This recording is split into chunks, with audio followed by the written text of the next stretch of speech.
चलिए स्टूडेंट्स, एक नए टॉपिक के साथ।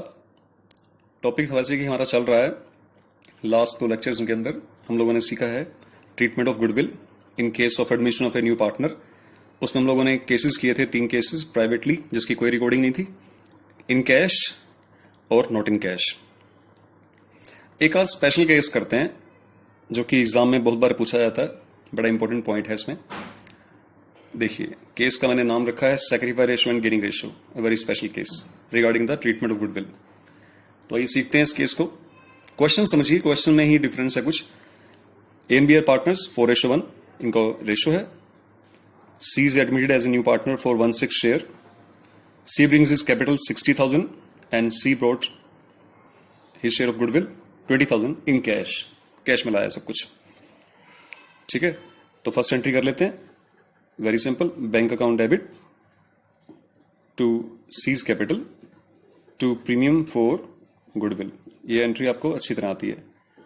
60,000, 20,000 एंड 80,000, ठीक है। 80,000 रुपए वो लेके आया।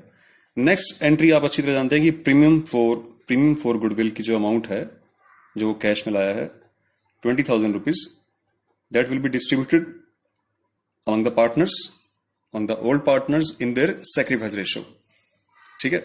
तो उसके लिए sacrifice ratio चाहिए हमें, तो क्वेश्चन को आगे रीड करते हैं। आगे लिखा हुआ कि A, B and C, now they are 3 partners, A, B and C decided to share future profits in the ratio 3:2:1. It is the new ratio respectively. तो इनका न्यू रेशियो है A और B और C का। ये A, B and C, ये इनका old ratio था। तो हम लोगों ने क्या किया कि ओल्ड माइनस न्यू करके सैक्रिफाइस का फॉर्मूला अप्लाई किया। देखते हैं फॉर्मूले का रिजल्ट क्या आया। आपको जानकर हैरानी होगी कि फॉर्मूले का रिजल्ट थोड़ा डिफरेंस रहेगा। यहाँ पे एक स्पेशल रिजल्ट देखेगा आपको। यहाँ पे ओल्ड माइनस न्यू करने पे पता लगा है कि ए ने सैक्रिफाइस किया है 9/30 शेयर के लिए। बी एक ओल्ड पार्टनर है, ये गेन कर गया। हालांकि नॉर्मली ओल्ड पार्टनर सैक्रिफाइस करते हैं in the favour of new partner. यहाँ पे कुछ चेंज है कि बी एक पुराना पार्टनर होते हुए भी गेन कर गया। सी ने तो गेन करना ही था, वो तो न्यू पार्टनर था ही, ठीक है। इसको तो शेयर मिलना था। तो अब यहां पे ये चेंज है, ये वाला पॉइंट है आपके लिए स्पेशल पॉइंट, कि जब ओल्ड पार्टनर भी गेन कर जाए तब गुडविल का ट्रीटमेंट कैसे रहेगा। तो देखिए, बहुत ही इंपॉर्टेंट टॉपिक है, ध्यान से देखिएगा। अभी हम लोगों ने क्या करना है, एक छोटा सा फॉर्मूला अप्लाई करेंगे। लॉजिक यहां पे ये चल रहा है कि जो पार्टनर सेक्रीफाइस करता है अपने शेयर को, उसे सेक्रीफाइसिंग जो शेयर है उसके इक्वलेंट उसकी कंपेंसेशन अमाउंट मिलती है। और इसकी अमाउंट देता कौन है उसको? गेनर, जिसने उसके हिस्से को, जिसने उसके छोड़े हुए हिस्से को गेन किया है। अब नॉर्मली क्या होता था कि ओल्ड पार्टनर्स सेक्रीफाइस करते थे और न्यू पार्टनर गेन करता था। और न्यू पार्टनर्स की जो गेनिंग अमाउंट थी, जो 20,000 रुपीज वो लाता था, तो इजिली कैलकुलेशन हो जाती थी। यहां पे यह है कि एक पुराना पार्टनर भी गेन कर रहा है, तो हमें उसकी अमाउंट भी कैलकुलेट करनी पड़ेगी, क्योंकि ए को वो अमाउंट मिलनी है। देखो, सी तो उसको अमाउंट देगा ही देगा, क्योंकि सी इज ए न्यू पार्टनर, वो गेनर है।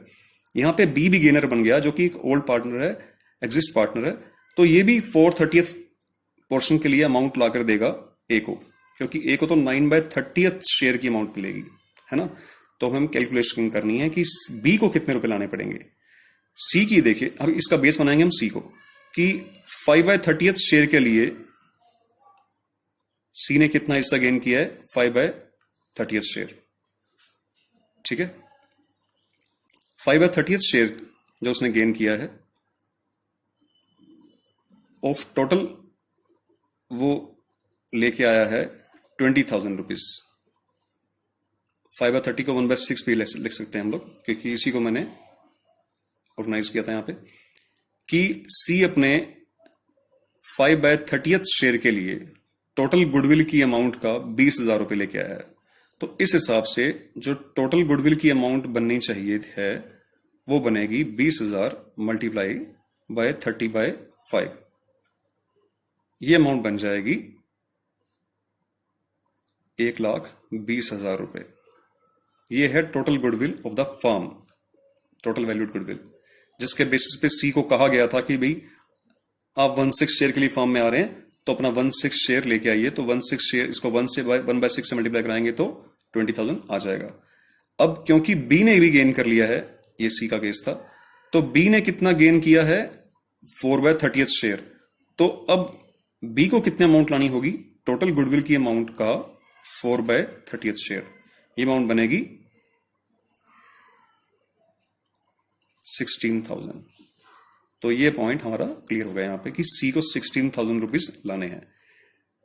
तो कैसे जर्नल एंट्री में से कन्वर्ट करेंगे? Premium for goodwill account debit to 20,000 रुपए किसके हैं? सी के। मिलने किसको हैं? ओनली ए को, क्योंकि सैक्रिफाइजर सिर्फ ए है।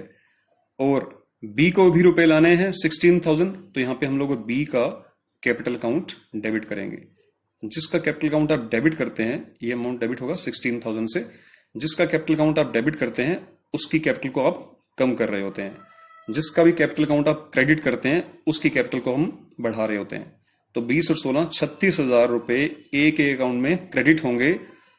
क्यों क्रेडिट होंगे? बहुत सिंपल सी बात है कि ए ने 9/30 शेयर सैक्रिफाइस किया है। टोटल गुडविल की वैल्यूएशन आपने की है फर्म में 1,20,000 रुपए, है ना। 1,20,000 रुपए को अगर आप 9/30 से मल्टीप्लाई कराएंगे, जो कि ए का सैक्रिफाइस वाला शेयर है, इसकी अमाउंट बनेगी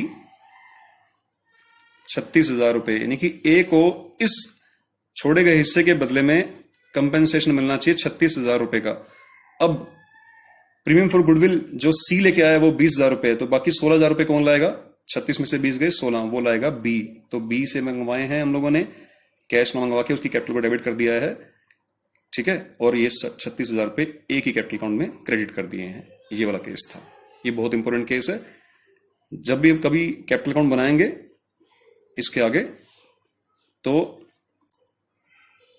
ए का जो अमाउंट है, ए का जो कॉलम है, उसको तो हम लोग क्रेडिट कर रहे होंगे। ये क्रेडिट साइड है, ये डेबिट साइड है, उसको हम लोग क्रेडिट कर रहे होंगे 36,000 से। जबकि जो बी का जो कैपिटल अकाउंट है, ये वाला column debit side, debit column, इसको हम लोग डेबिट कर रहे होंगे 16,000, क्योंकि इसकी कैपिटल कम करनी है। डेबिट साइड में कैपिटल कम होती है, क्रेडिट में कैपिटल इंक्रीज होती है। तो ये केस था।